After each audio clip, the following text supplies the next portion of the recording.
My dear friends, I want to begin this evening with a question, one that has the power to define the entire trajectory of your life. Who do you believe yourself to be? Not who you hope to become, not who you strive to be, but who, deep in the recesses of your consciousness, you truly believe yourself to be right now, in this very moment. You see, most people see themselves as victims of circumstance, prisoners of their past, or slaves to their conditions. But I tell you tonight, with absolute certainty, you are none of those things. You are the active power of your world, the author of your experience, the God of your reality. The principle I am about to share with you is so simple that the intellect often overlooks it, and yet so profound that, when properly understood and applied, it can transform your entire existence in ways that seem miraculous to those who do not understand the law. Allow me to share a story that beautifully illustrates this principle. A young man once came to me, desperate and defeated. He had lost his job. His girlfriend had left him. He was facing eviction from his apartment. With tears in his eyes, he looked at me and said, "Neville, I'm cursed. Nothing ever works out for me. I guess I'm just unlucky." I stopped him right there and said, "Do you know what you've just revealed to me? You've shown me the very source of all your troubles. The issue isn't that you're unlucky, it's that you assume you're unlucky. And assumption, my dear friend, is the foundation of all creation. You see, assumption is not merely imagining what you want or repeating positive affirmations. Assumption is the acceptance of something as an unshakable truth, regardless of external evidence. It is the feeling of certainty that what you desire already exists in the invisible realm of consciousness and is simply waiting to manifest in your physical world. Every state of consciousness carries its own unique tone, its own vibrational signature. When you assume the state of wealth, you naturally feel abundant, secure, and generous. When you assume the state of love, you feel wanted, appreciated, and cherished. When you assume the state of health, you feel alive, vibrant, and whole. The secret is this: you must feel the reality of your assumption before you will ever see its evidence. Now, let me return to the young man I mentioned earlier. Instead of focusing on his problems, I taught him to focus on his assumption. I asked him, "What kind of man do you want to be?" He answered, "I want to be successful, confident, and prosperous." I said to him, "Then that image, that man, is who you must assume yourself to be right now, regardless of your current circumstances. For the next week, every morning upon waking and every night before sleep, he closed his eyes and felt himself to be the man he wished to become, successful, confident, and thriving.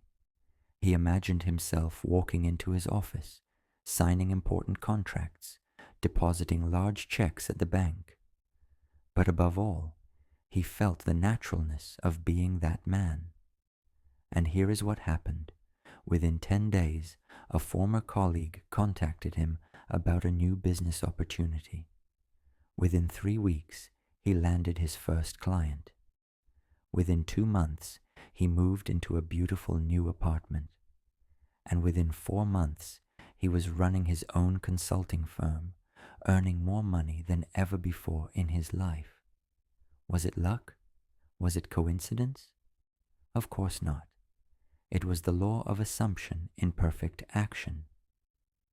But let me clarify something that confuses many people when I speak about feeling. I am not talking about emotions or excitement.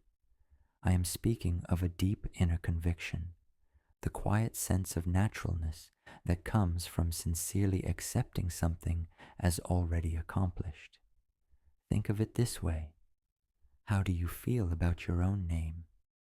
You don't worry that it's yours. You don't hope it's yours. You don't work to make it yours. You simply and naturally assume it is. That is the exact feeling you must cultivate toward your desired state. Let me share another story that illustrates this truth perfectly. A woman once came to me, desperate to mend her relationship with her estranged son. They hadn't spoken in 5 years after a bitter argument.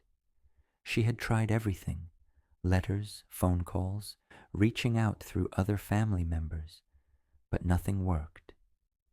I told her to stop trying and instead to assume the reunion had already taken place. So every night she imagined receiving a loving phone call from her son. She heard his voice, warm and affectionate. She felt the joy of reconciliation. She imagined the happiness of a mother whose son adored her. She persisted in that assumption for 3 weeks. Then, one Tuesday morning, the phone rang. It was her son. He told her he had been thinking about her and wanted to rebuild their relationship. But here's the part that will truly capture your attention. He said she had been appearing in his dreams for weeks, and in those dreams he felt happy being her loving son again. He couldn't shake the feeling that he needed to call her. You see, when you change your assumptions about yourself, you change your entire world. Everything and everyone in your world must reorganize to reflect your new assumptions. Now, I know what some of you might be thinking. But Neville, how is that possible? How can my assumptions influence other people? Let me explain something that will completely shift your understanding of reality. There is only one consciousness, and you are it. What you call other people are simply different aspects of your own consciousness, reflected back to you. When you assume that people love and respect you, you will find that people begin to treat you with love and respect. When you assume that opportunities are always opening for you, you will discover that opportunities begin to appear everywhere. When you assume that you are healthy and full of vitality, your body will begin to reflect that assumption. This is not theory. This is law, a law that operates with the same precision as the law of gravity. Assume something consistently, and it must manifest in your world. Let me share another example. A businessman once told me he wanted to double his income. I asked him, "What would you do if your income were already doubled?" He thought for a moment and said, "I'd buy a new car, move to a nicer neighborhood, and take my family on a luxurious vacation." I told him, "Then feel yourself behind the wheel of that new car. Feel yourself living in that finer neighborhood. Feel yourself enjoying that luxurious vacation with your family." He began to imagine his income already doubled. He pictured himself making larger deposits at the bank, signing bigger contracts, and living the kind of life that such income would naturally allow. But most importantly, he maintained the feeling of being the kind of person who naturally earns that amount of money. And here's what's remarkable. Within 6 months, his income not only doubled, it tripled. New clients seemed to appear out of nowhere. Investment opportunities presented themselves effortlessly. Even fortunate coincidences seemed to line up on his behalf. But let me warn you of what destroys the power of assumption for most people: inconsistency. You cannot assume wealth on Monday and poverty on Tuesday. You cannot assume health in the morning and sickness in the evening. You cannot assume love when you feel good and rejection when you feel low. Your assumptions must be steady and unwavering. I once knew a woman who wanted to attract her ideal romantic partner. Each morning, she imagined herself in a beautiful, loving relationship. She felt desired, adored, and completely fulfilled. But during the day, whenever she saw happy couples, she would think, "That will never happen for me. I'm not attractive enough. All the good men are taken." Do you see what she was doing? With one hand she was giving, and with the other she was taking away. In the morning she assumed love. By afternoon she assumed loneliness. And as a result, nothing changed. Her assumptions simply cancelled each other out. But here's how she turned it around, and this method will work for you as well. I taught her the art of living from the end.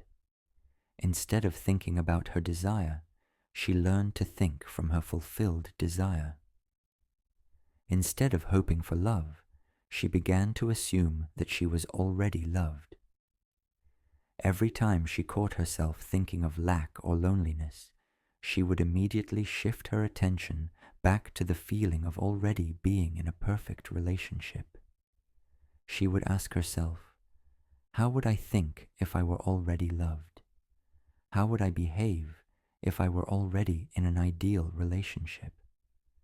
Within 2 months, she met a man who embodied every quality she had imagined, and today they are happily married.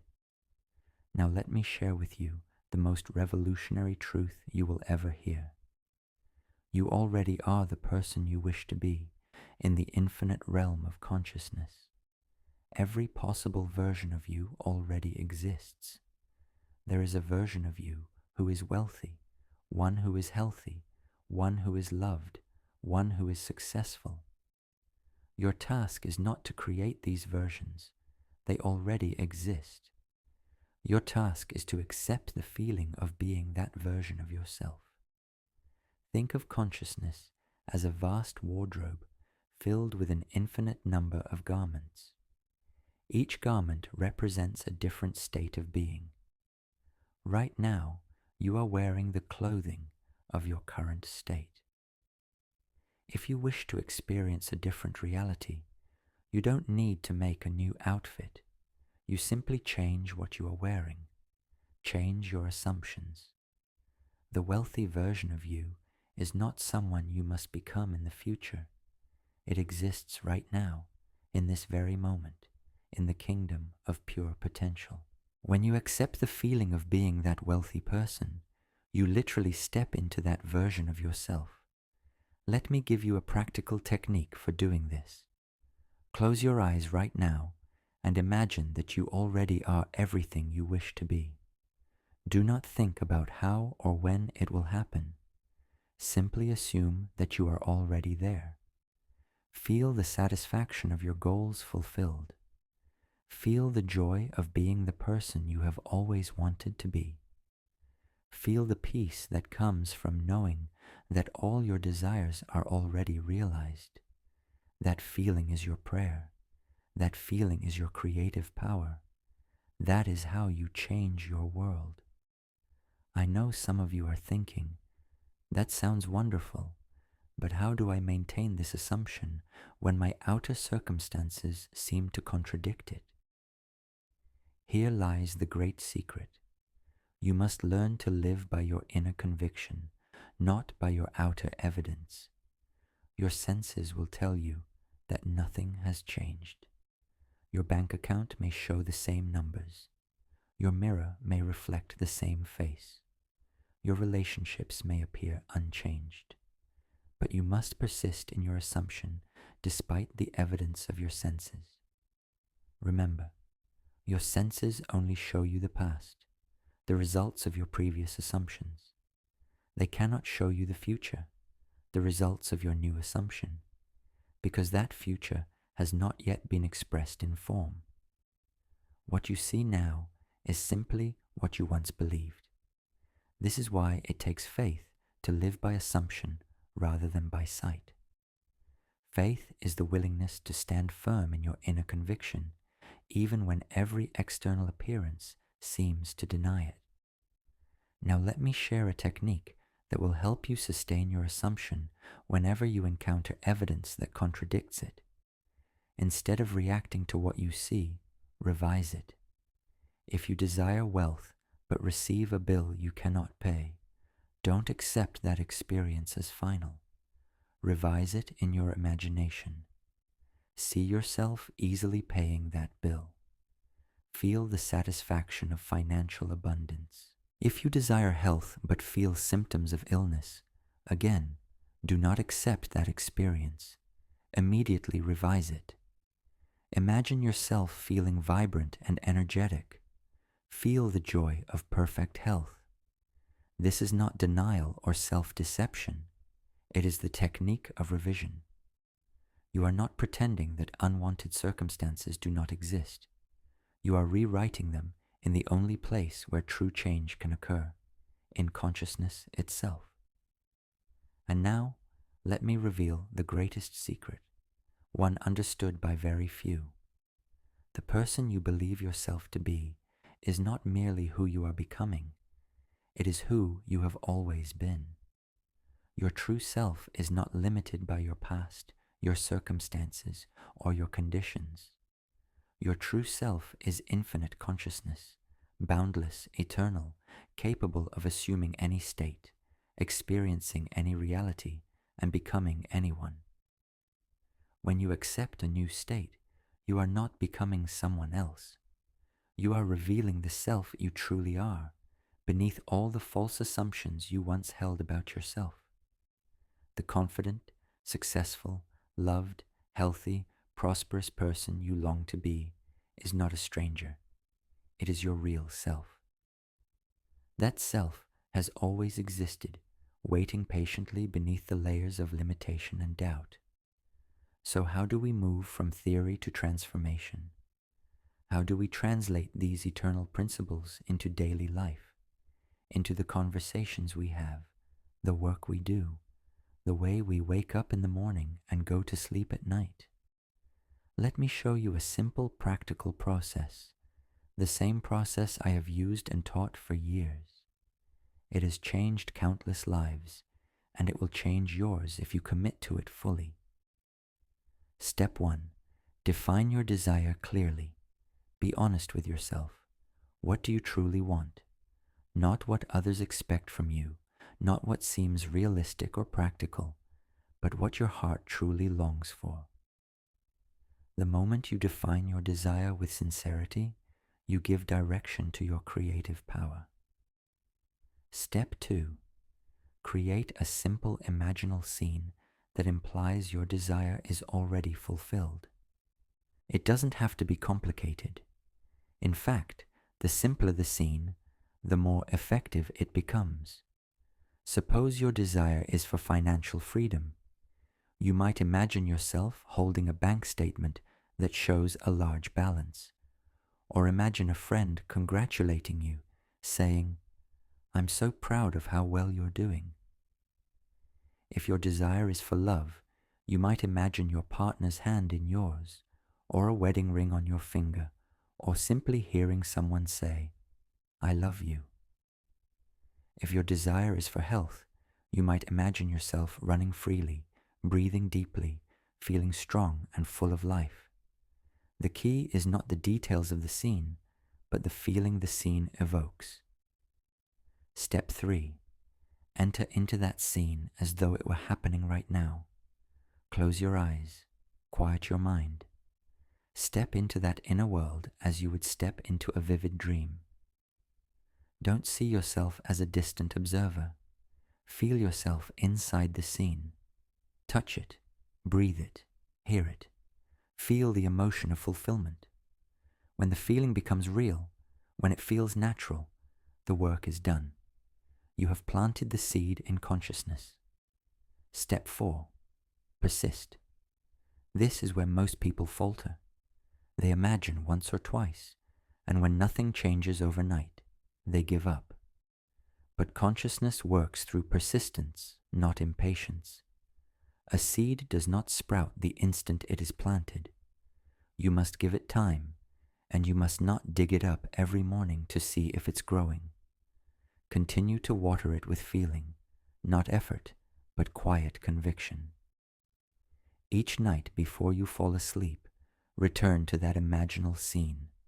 Feel its reality. Let it carry you into sleep. For sleep is the bridge between the conscious and subconscious mind.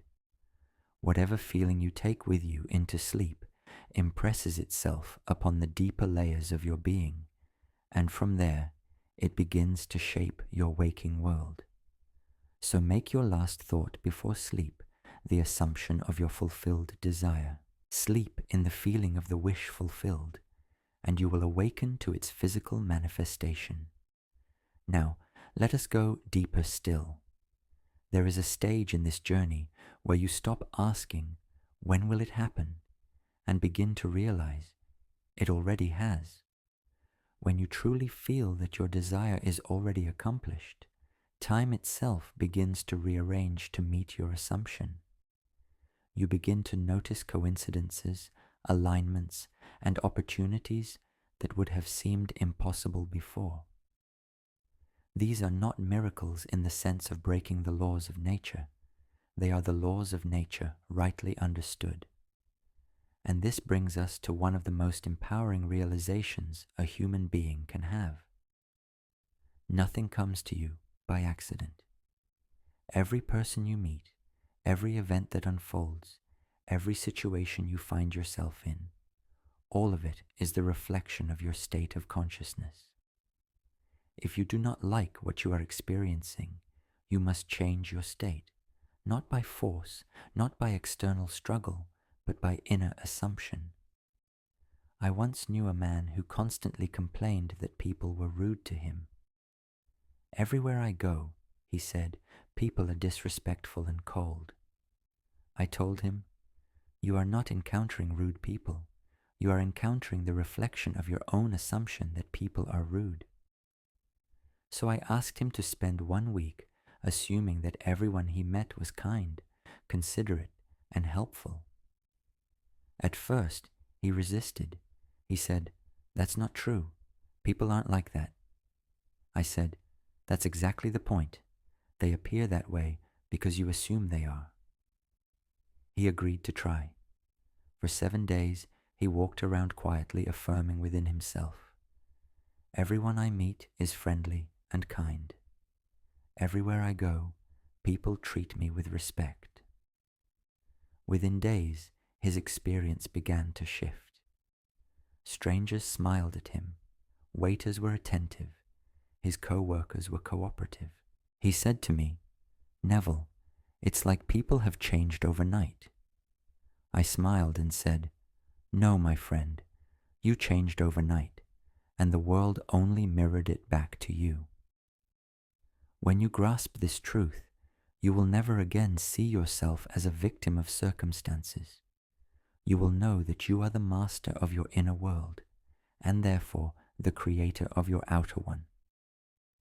So the next time life seems to oppose you, do not react. Instead, reassume. Return to the feeling of your wish fulfilled. Know that the outer world is simply echoing your previous thoughts and beliefs. When you change the cause, your assumption, the effect must follow. That is the immutable law. Now we arrive at the heart of it all, the divine mystery hidden in plain sight. The power that creates worlds is not somewhere out there. It is not in the stars, nor in fate, nor in the opinions of others. It is within you, moving through you, as you. That power is your imagination, not mere fantasy or daydream, but the very creative life of God individualized in man. When Scripture says God created man in his own image, it is not speaking of physical likeness. It means that man was created in the imagination of God, and therefore endowed with the same creative faculty. To imagine is to create. To assume is to give life. To feel is to shape reality. You are not a helpless observer in a fixed universe. You are consciousness itself, clothed in form, dreaming a dream called life. The dream changes the moment you change your assumption of who you are. Now listen carefully, for this may be the single most liberating truth you will ever hear. There is no one to change but self. Do not waste your energy trying to fix the outer world. The outer world is a mirror. If the reflection displeases you, do not fight the mirror. Change your expression. Change your inner assumption, and the outer reflection must obey. When you accept that you are the source, you stop living reactively and begin living creatively. You stop asking, "Why is this happening to me?" and begin declaring, "This is happening through me." The moment you take full responsibility for your inner state, you step into true freedom. You will no longer live as a victim of circumstances, because you will understand that circumstances are not causes, they are effects. You will no longer plead with God to change your situation, because you will have discovered that you are the means by which God acts. Your imagination is God in action. When you pray, you are not begging a distant deity to intervene. You are consciously directing your creative power toward the outcome you wish to experience. Prayer is not supplication. It is assumption. It is the act of feeling yourself to be and to have what you desire, here and now. Every fulfilled desire begins as a silent inner knowing. The world calls it coincidence, luck, or fate. The awakened one calls it law. And so I invite you tonight, not merely to believe these words, but to test them. Do not accept them because they sound inspiring. Accept them because they work. Take a small desire, something simple, something believable. Assume its fulfillment. Feel the reality of it. Carry that feeling with you quietly for a few days. Then watch, with a calm and curious mind, how the outer world rearranges itself to make your inner assumption visible. When it happens, and it will, you will no longer need anyone to convince you. You will know. You will have tasted the creative power within you, and that knowledge can never be taken away. And from that moment on, life itself becomes a magnificent game of awareness. You will begin to choose your states consciously. You will no longer drift from one mood to another, from one fear to another. You will live intentionally, imaginatively, joyfully, not as a seeker, but as a creator. Then you will understand the words of the mystics. Be still and know that I am God. Not a God above the clouds, but the divine I am within you. The one who imagines, the one who feels, the one who creates. When you say, I am, you are declaring the name of the creative power itself. Whatever you place after I am begins to take shape in your world, so use it wisely. Say, I am loved, and love will come. Say, I am abundant, and abundance will flow. Say, I am free, and your chains will fall away. For there is no power outside of the I am. All things are contained within it. So tonight, as you leave this room or close this page, I ask only this. Remember who you are. Remember that your assumptions shape your destiny. Remember that imagination is the seed of reality. And when you look upon your world tomorrow, whether it seems bright or dark, pleasant or painful, do not react. Instead, quietly affirm within yourself, I know this is only the shadow of my inner state. I now assume the feeling of my wish fulfilled. And because I am faithful to my inner reality, the outer must soon conform. Live in that knowing, and you will discover a peace that cannot be shaken, a quiet confidence that no circumstance can touch. You will have entered the secret place of the Most High, the awareness of your own creative being, and there you will finally rest, not in passivity, but in power, not in wishing, but in knowing, not in separation, but in oneness. For you and your world are one. Your imagination is God, and your assumption, faithfully held, is creation itself.